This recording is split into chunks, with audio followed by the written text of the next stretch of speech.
3 months that we are definitely front runners for this trophy. But I don't think so this is going to affect my boys, because they hardly read any press, and they don't go into news, they don't listen to news, so that's good for me. I can take all the pressure. The way they're enjoying the cricket, the way they are sort of laughing and practicing and backing each other up, this is a good bunch of boys now in our side. Champions in '92, Pakistan have recently appointed Richard Pybus as their technical coach. A born and bred Springbok, Pybus has been recruited to add a certain motivation. We would like to learn whatever the oppositions have learned from their new techniques like South Africa or Australia or maybe England.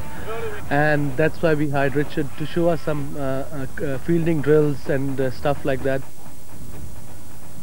In some respects, these guys are pretty naive about the disciplines of fielding, in the sense that the amount of work that they've got to go through for the actions to become conditioned, so it becomes totally automatic.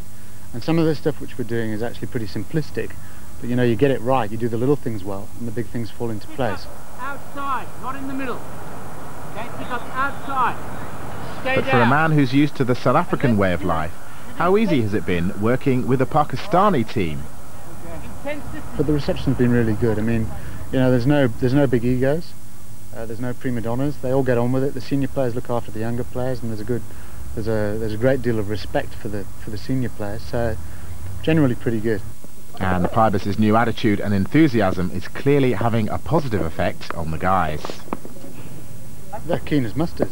They're really enjoying it. I don't think, you know, what we're trying to do is make sure that the fitness component is built into the fielding drills, so the fitness doesn't become a hard slog. With the hard work still ahead of them, Pakistan will need to be unsung when they start their World Cup campaign against the West Indies on the 16th of May. Their captain's quietly confident.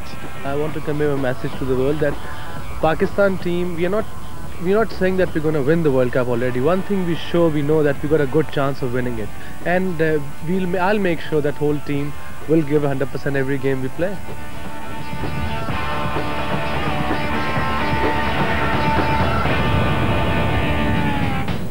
Well, this is how Pakistan got on.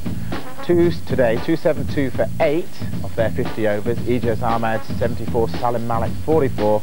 Derbyshire was 65 for 3, in some trouble before the match was abandoned to our beautiful English weather. Now then, Lamy, they announced today that Mushtaq Mohammed is going to be the new coach. Good move?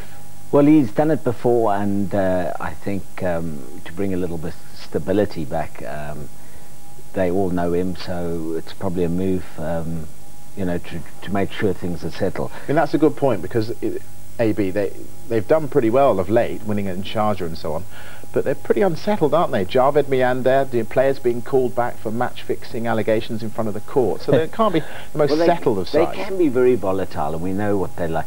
If they can be disciplined, I mean, you have a look at their side on paper. I mean, they're one of the favourites with South Africa and Australia. And I think if Akram, Wasim can get their side to be disciplined, and they don't lose it, then I think they've got a very good chance. Oh, yeah, they're an amazing side, Pakistan. Let me hit the nail right on the head. They're very volatile, and sometimes they can look like an absolute rabble, and they're arguing with each other, and there's all sorts going on in the field, and they're coming and going from the field. Yeah, they win cricket matches, and they've got so much talent, individual talent there, that they're one of my favoured teams for this tournament. Well, one of the keys to Pakistan's success could lie with their pace attack, and in particular, someone who hopes to bowl the first 100-mile-an-hour delivery. It's showtime, ladies and gentlemen.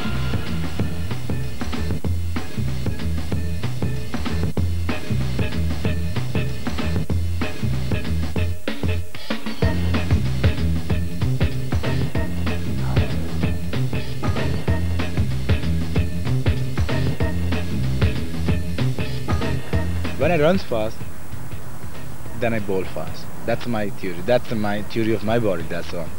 When I don't run fast, I can't bowl very fast. When I take my first 3 step, I start to make a sprint. As you've seen that. So I make a sprint. When I get my sprint, I get my pace. If I don't get the sprint, I'm just loser.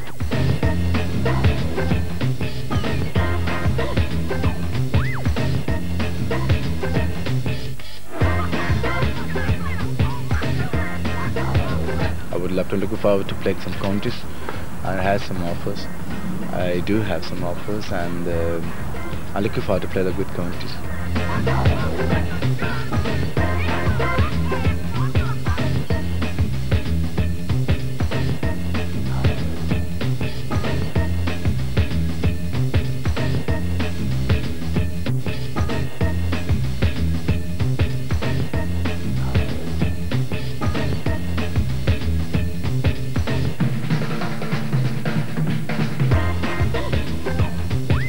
Can make myself like Akhtar, so I tried to model myself like him.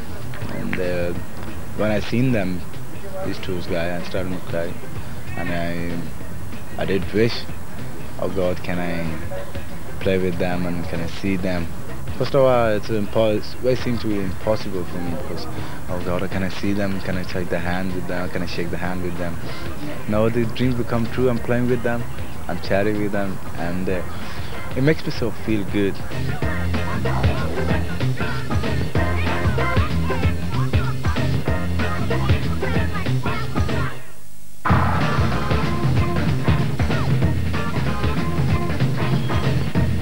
The way I'm thinking they're gonna bowl quick against against England, or they didn't bowl very quick, but you will see the more quickest bowling in this World Cup. You will see.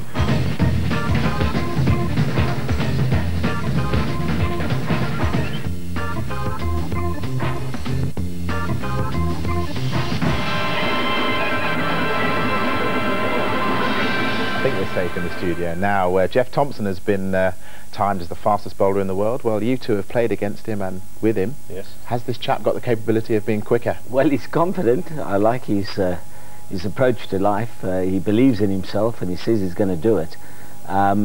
He looks brisk. And speaking to some of the players, Michael Holding was saying he's probably the quickest around at the moment. If he bowls quicker than Jeff Thompson, I'm real glad I'm sitting in here, not out there facing him, because but he's that's not a big lad, is he? I mean, he's broad and he's strong, got a good stocky build, not dissimilar to Waqar Younis, and he's got what I would term a bit of mongrel, and a lot of good fast bowlers need that. And as Lammy said, confidence in his own ability. You know, he's got all the goods are there. And he's got two good teachers to work off as well. That is the key, isn't it? That they've looked after him. They can see that he's the future of Pakistani cricket.